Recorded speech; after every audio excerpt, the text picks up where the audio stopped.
In 1990, the Async Institute sends researcher Naren into a mysterious multidimensional place known as the Backrooms. Naren records everything as he explores these rooms, finding nothing but yellow walls and floors over and over. Eventually he notices some cables and follows them until he sees a tripod and some boxes. The room behind them has all sorts of equipment, and Naren pushes some boxes to block the entrance. Then he uses the radio to try to contact headquarters, explaining that this is the furthest he's been but he's lost his teammates. He also says that there's something else here, so he wants to be rescued. Suddenly he hears a weird noise and sees a bird flashing into a wall. When he tries to check on it, the bird flies away. Afterward Naren keeps exploring and finds more objects instead of empty rooms. Many of them are unfinished or stuck to the walls. At that moment he hears a door opening and turns around to discover a terrifying monster coming for him. He starts running as fast as possible and enters a room decorated like an island. But when he tries to open the door he can't. The creature soon finds him and knocks him down. Later the Async scientists watch the footage of the incident. Weeks later, therapist Mary is devastated to watch her childhood home being demolished. The handprints on the cement path remind her of the day she and her mother put them there. Meanwhile Clark starts the day at his furniture store, but the business isn't doing well. After work, he has a therapy session with Mary and wonders if he deserves to be alone. To help him open up, Mary does a roleplay exercise with him and plays his wife, who kicked him out of the house after another argument about his alcoholism. His wife had also been frustrated because he was always at the store, but Clark grew resentful because he had to pay for everything while she took a break from college. When Mary brings up Clark's failed career as an architect, he snaps and yells at her.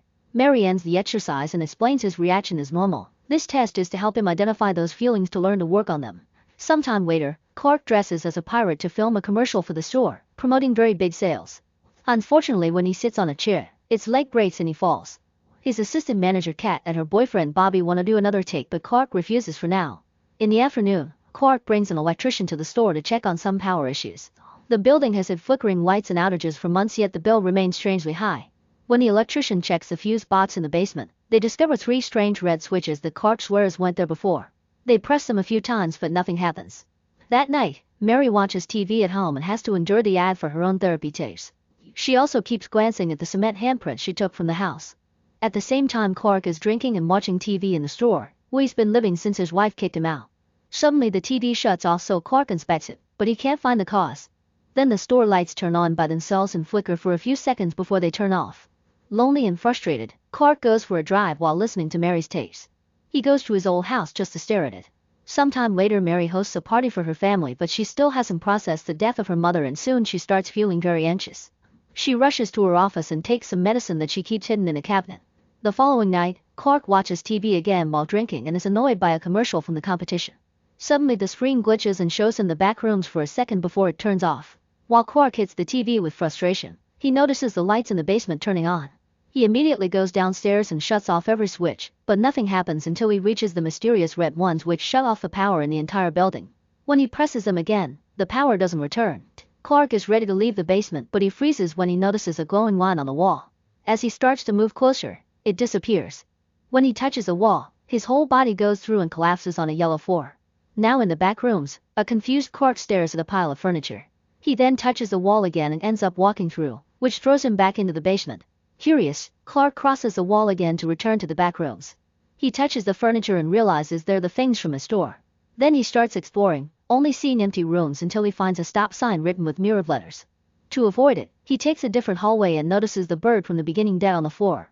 As the exploration continues, Clark finds a bunch of chairs and hears a strange voice speaking multiple languages. He follows the noise until he discovers that it comes from a cutout with a recorder.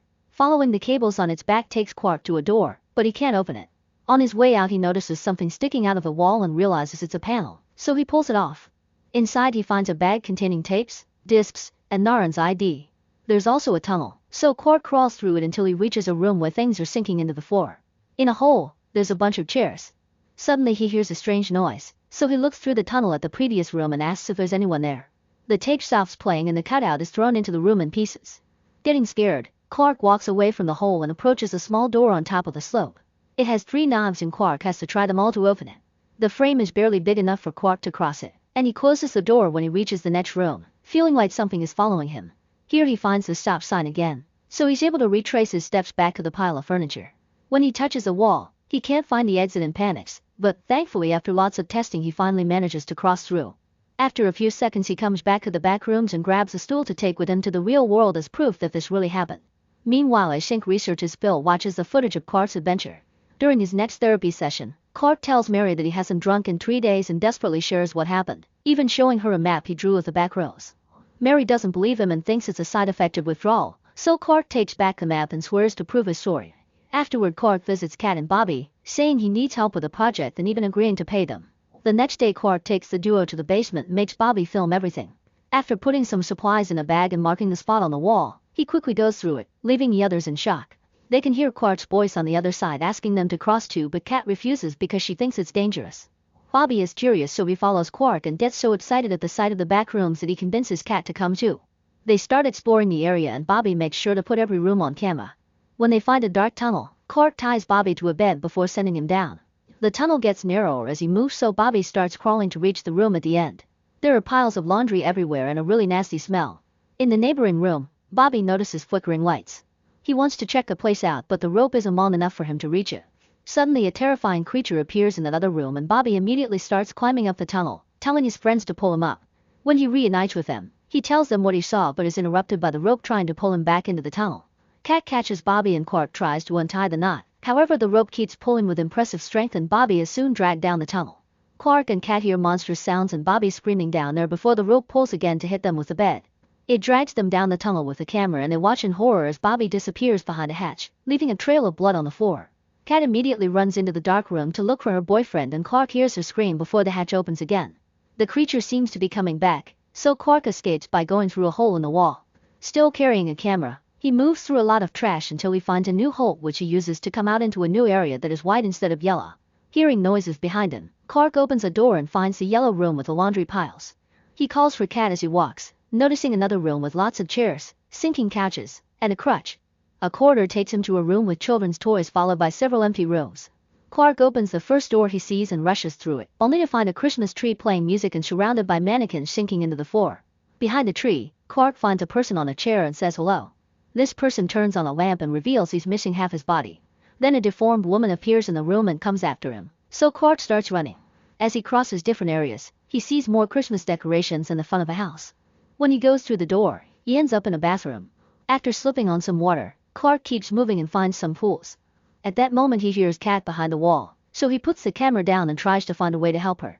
Then something enters the room and grabs the camera. A flashback shows Mary's childhood. Her mother was mentally ill, so the house was always dirty and all the windows were covered with newspapers. One day little Mary tried to open the window, but her mother caught her red-handed and scolded her, reminding her to never go outside because it isn't safe. When the door suddenly was blown up, adult Mary wakes up from this dream. She stares at the cement handprint before she hears her phone ring, but she lets the answering machine take it. Clark leaves a message saying he's never coming back. Meanwhile, Phil watches TV with his family when the ad break plays Clark's pirate commercial. Phil is in shock because he immediately recognizes him. Moments later, Mary arrives at the store, which is empty.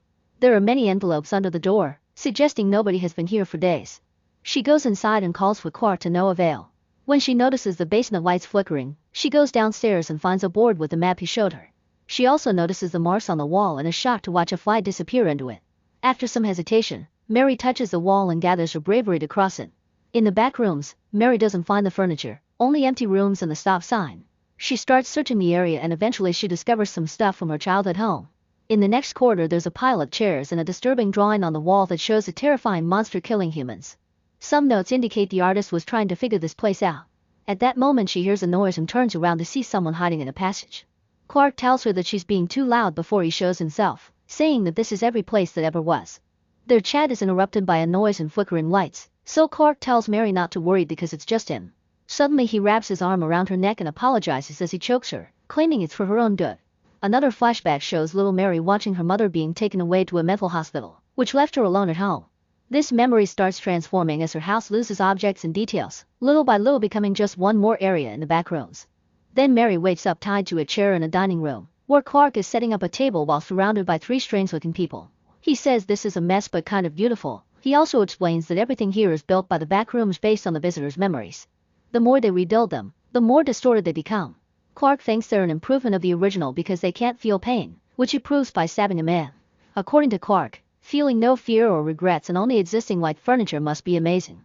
Then he starts pulling pieces of the man's stomach, revealing stuffing instead of flesh. Clark serves the pieces on the plates and says this can be eaten before opening the fridge to reveal Kat's head. A desperate Mary begs Clark to let her go, promising to help him with anything he needs. Clark wants her to admit he was right, but first he sets up a scene like in a roleplay exercise. When he turns off the lights, the weird dye on the chair turns on his lamp. After taking the knife back from the body, Clark cuts off the woman's whole hair and puts it on Mary as a wig so she can play his wife. Pretending this is the night he was kicked out of the house, Clark apologizes for accidentally waking his wife up. He starts calm and sensible, but soon he loses his mind and starts ranting, saying he has the right to drink all he wants because this is his house and he's paying for it, just like he paid for his wife's college. Mary yells that she's not his wife and shakes off the wig, ignoring his request to stay in character. She tells him that his wife didn't leave him because of the drinking or the overworking. She left him because he never took responsibility for his actions. He always blames all his problems on someone else and Mary can't help him with that. After the initial shock, Clark starts crying and admits he doesn't want to change. In fact, he wants to stay here. Mary tells him he can stay if he wants, but he must let her go. Clark unties Mary and apologizes, which causes the creepy women to run to a corner to freak out. At that moment, the creature comes out from the dark room in the form of Captain Clark, the pirate from the commercial. It seems to be a manifestation of Clark's hidden negative emotions, like his rage and failures. The real Clark tells him that Mary is a friend and that she's concluded they don't need to change, but the captain picks him up and bites his shoulder. Then he starts throwing him all over the room to torture him while the chair guy keeps playing with a lamp. As Clark's screams echo in the area, Mary runs away and enters a room that looks like her old neighborhood. She rushes to the door at the end but it won't open. At that moment the captain appears dragging Clark's bleeding body on the floor, so Mary quickly hides inside the house. Running from room to room, Mary can hear Captain Clark coming closer. In an area full of couches, she has to jump on them to keep advancing, but she ends up slipping and injuring her leg. Moving more slowly allows Captain Clark to get closer. Soon Mary reaches a corridor and hops her way to the door, which won't open. As the creature comes closer, Mary crawls through the dotty door and enters a different room to dodge the monster's hand just in time. When Mary looks around, she discovers she's standing on the edge of an atrium and she can see the rest of the back rows. Since the creature is hitting the door to break it, Mary tries to move fast but also carefully. She manages to crawl up some stairs and opens a door on the ceiling, which comes off and falls into the abyss. Passing through the resulting hole takes Mary to a nice-looking room with the store's furniture. Here she climbs more stairs and reaches an open area that makes her realize this is a flawed copy of the store. She rushes to the exit door only to find it blocked. At that moment Captain Clark arrives, so Mary uses a coat rack to break his wooden leg to make him fall. Then she tries to run away but accidentally bumps into the cutout, which activates an alarm and causes a bunch of extinguishers to start filling the room with fog. Mary keeps running but unfortunately she soon collapses because the fog is actually sleeping gas. Something suddenly snaps her awake and she's terrified to discover Captain Clark crawling on top of her. Mary blasts his face with a hand while the other pulls out the cement handprint from her pocket. Then she uses it to repeatedly hit the monster in the head until it breaks. Afterward Mary runs into an extremely narrow passage in the wall where Captain Clark can't reach her. She runs to the next door only to be knocked out with gas by async workers in hazmat suits. Mary looks back but doesn't see the monster in the passage before collapsing. The men drag her out of the room and drop her in front of a group of scientists. Sometime later Mary's body is scanned. As the men guide her through their facility she discovers they've retrieved the monster's body too. Behind the door, there are countless copies of the cutout. Eventually she's left alone with Phil, who asks her lots of questions. Mary confirms she found the rooms in the furniture store but refuses to say more when Phil shows her a screenshot of the footage with Clark and the censored creature. Then Phil explains that his company used to build MRI machines until they found the Backrooms. Now he spends his days researching and creating a map. He wants Mary to share her experience, but she dissociates to stop listening to him. Different shots of the Backrooms show all the rooms, including one with Mary's therapy tapes and another full of missing posters for Kat and Bobby. Eventually it's revealed that Mary is actually there, frozen on her chair while her body slowly mutates.